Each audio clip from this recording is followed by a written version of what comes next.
안녕하십니까. 아우, 오늘도 더운 날입니다. 근데 아직은 죽을 만큼 덥진 않아요.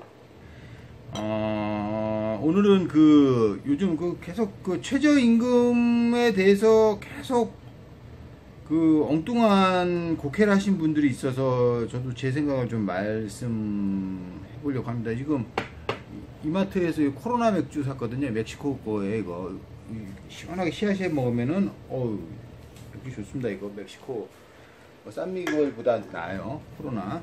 자, 한잔 마시면서 말씀드리겠습니다. 최저임금이라는 게 뭘까요? 최저임금이라는 게 뭐예요? 시간당 10,000원. 이 꿈에 과연 금액일까? 시간당 10,000원이면 하루 8시간 우리 근무한다면 하루에 80,000원 법니다. 그럼 80,000원을 주 5일 근무하면 20일이니까 곱하기 80,000원 벌면 160만원, 월 160만원 버는 거네요. 이 기준이 뭐예요? 그러니까 10,000원 정도는 주자. 최저임금이. 최저임금이라는 게 특별한 숙련된 기술과 이런 거 없이 누구나 쉽게 할 수 있는 거, 한두 시간 내에 직업교육 받아서 할 수 있는 대표적인 편의점 알바, 이게 바코드 찍는 거, 이런 거겠죠? 그 정도는 받자 이거예요. 그죠? 그러면 한 160, 150, 실수령에 보험 떼고 하면은 150 정도는 주자 있는 건데, 한국이 소득, 지금 GDP가 한 35,000 정도 될 거예요, 아마. 실제적으로. 이 정도는 줘야 되지 않나, 저는 생각합니다. 네?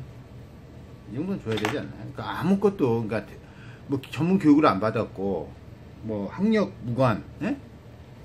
그러니까 나도 만약에 내가 어떤 사업장이나 이런 거 망했어요. 그럼 일해서 나가서, 우리 보면 노동 현장에, 건설 현장 가면은 하루 일당이 한 15에서 20 받습니다. 아주 숙련된 분들은 25, 30, 그 이상 받으신 분도 있고요. 자기 장비 갖고 들어간 분들이야 요즘 기본 50에서 100 정도 받습니다. 최저임금이라는 거는 과거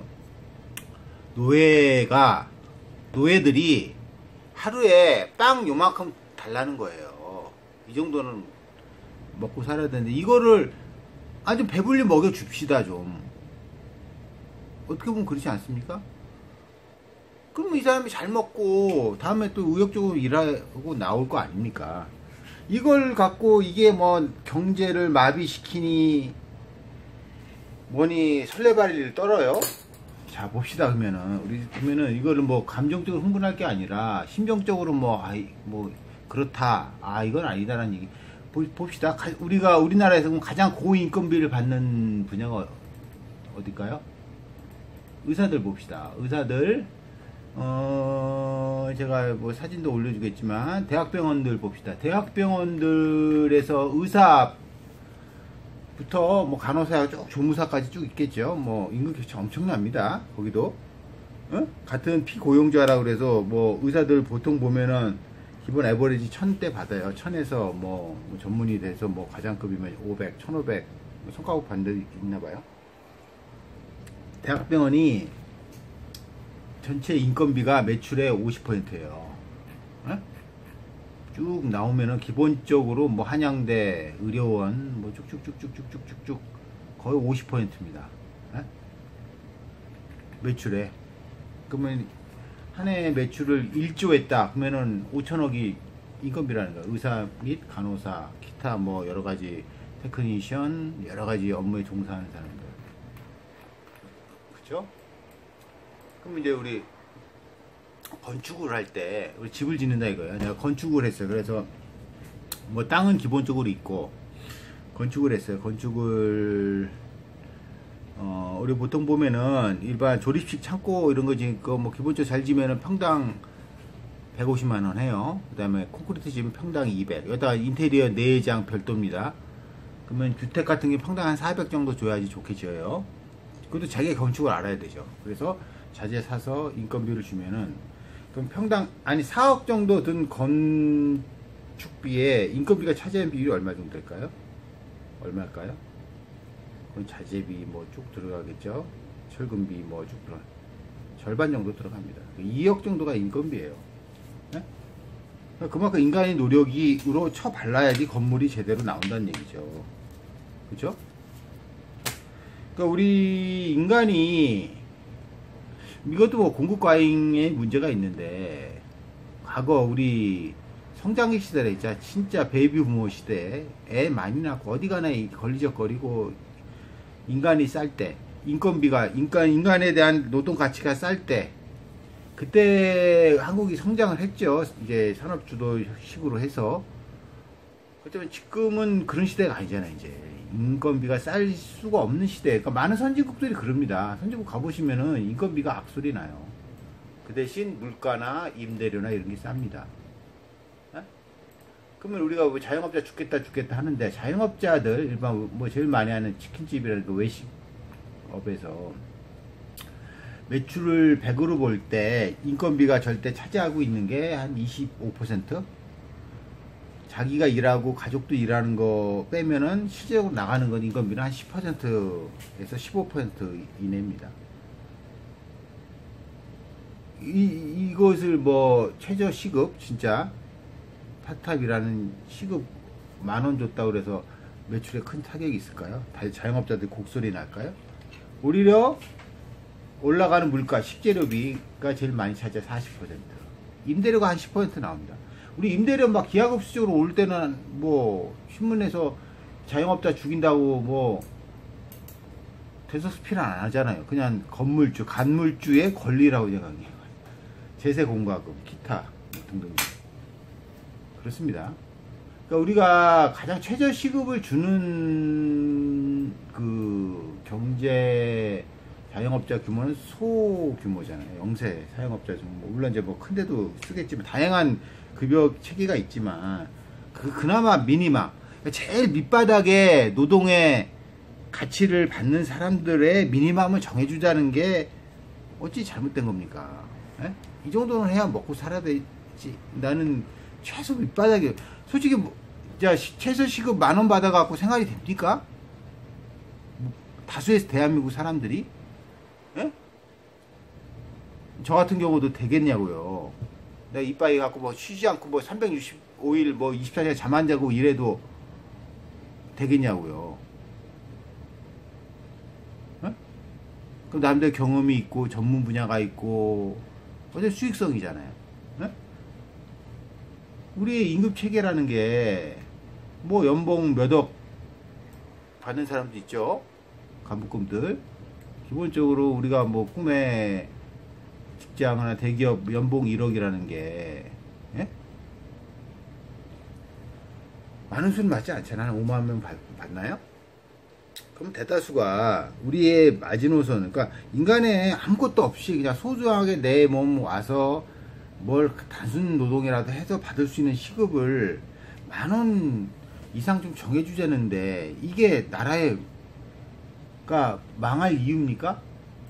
저는 진짜 어떻게 보면 서글픈 거 아니에요? 그만큼 우리가 인건비가 남아도는 나라도 아니잖아요. 쓸데없는데 돈 쏟아붙이고 경제적으로 한 돈이면은 충분히 서포트하고 남을 금액입니다. 그리고 이들의 최저 시급을 받는 사람들이 또 존재할 가치가 있는 거잖아요. 뭐 개인적으로 어떤 기회나 직업 교육이나 전문 분야를 배울 기회가 없어서 최저 시급을 받을 수밖에 없고, 누군 그것만 받고 일하고 싶냐고요. 더 받고 싶지. 네? 그럼 보호해 줍시다. 그래서 나라 안 망해요. 우리 엉뚱한 임대료 폭탄에 부동산 거품이 어떻게 보면은 자영업자를 옥죄는 겁니다. 좀 알 건 정확히 합시다. 네? 두 개 표 올려 보니까 좀 제대로 분간합시다. 나는 어차피 노무현 때 어땠어요? 7% 정도 성장했어요. 그때도 뭐 나라 망한다 그러더만, 이명박 박근혜 때 5% 성장도 어려웠죠. 박근혜 말기에는 3%도 어려웠어요.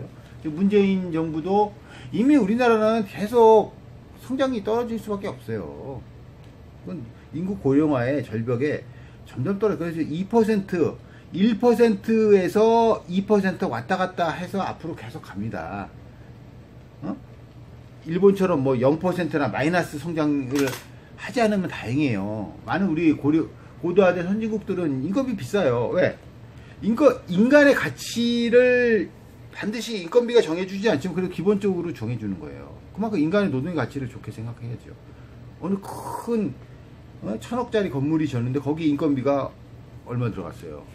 500억이 들어가요. 인간의 노동의 가치가 있는 거죠. 그거를 인정해 줘야지. 보게 되면은 점점 이 자본가들이나 기존의 과거 뭐 계급 사회에서 귀족들 자기가 갖고 있는 권력과 상징과 건물과 뭐 이런 데 땅에 대한 가치만 상승시키려고 그랬지 인간의 노동을 헐값으로 갔잖아요. 그렇게 갖고는 모두가 같이 더불어 살 수가 없어요. 민주주의를 할 수가 없습니다. 그다음에 우리가 지금 신분적인 노예제가 있는 건 아니지만 실제적으로 노예제가 없다고 말할 수도 없잖아요. 그죠? 그럼 인간이 뭐 같이 물론 똑같이 평등하게 살 수는 없지만 계급을 두고 계층을 두고 사는 수준과 캐파가 틀려요. 이건 인정합니다. 저도. 그렇지만 가장 밑바닥에 있는 미니멈은 정해주자는 거예요. 더 이상 이 이상은 떨어지지 않을 수 있는. 이들도 살아서 존재해야지 다수의 소수의 상류층을 떠받들 수 있지 않습니까? 이렇게 피라미드 구조. 피라미드 구조는 앵간하면 인간 사이에서 바뀌기가 어렵지만 인정하지만 튼튼한 밑바닥을 이들이 또 버텨줘야 되잖아요. 인정합시다. 10,000원에 누가 앞으로 가면 20,000원, 30,000원 돼야 되지 않나요? 대신 앞으로 선진국으로 갈수록 우리나라 인건비는 올라가, 인간의 가치에 대한 인간 노동의 가치는 올라가고 재산에 대한 가치는 답보 상태거나 떨어집니다. 그럴 수밖에 없어요. 많은 선진국이 그래요. 이렇게 정리했으면 좋겠습니다. 문재인 정부의 문제가 아니라 문재인 정부가 이 시기에 바톤을 이어받는 것 뿐이에요. 우리나라 성장의 그 시기에. 그래, 또 이제 된장이지 구분해야지. 이게 그러니까 기본적인 역사적인 어떤 개념이 없는 사람들이 이렇게 즉흥적으로 뭐가 오면, 이거 누구 다시다 하고 이렇게 단편적으로 얘기를 해요. 답답합니다. 자, 정리할 거 정리합시다. 좀 10,000원 이상 가는 거 나쁘지 않습니다. 결코 자영업자들에게. 감사합니다.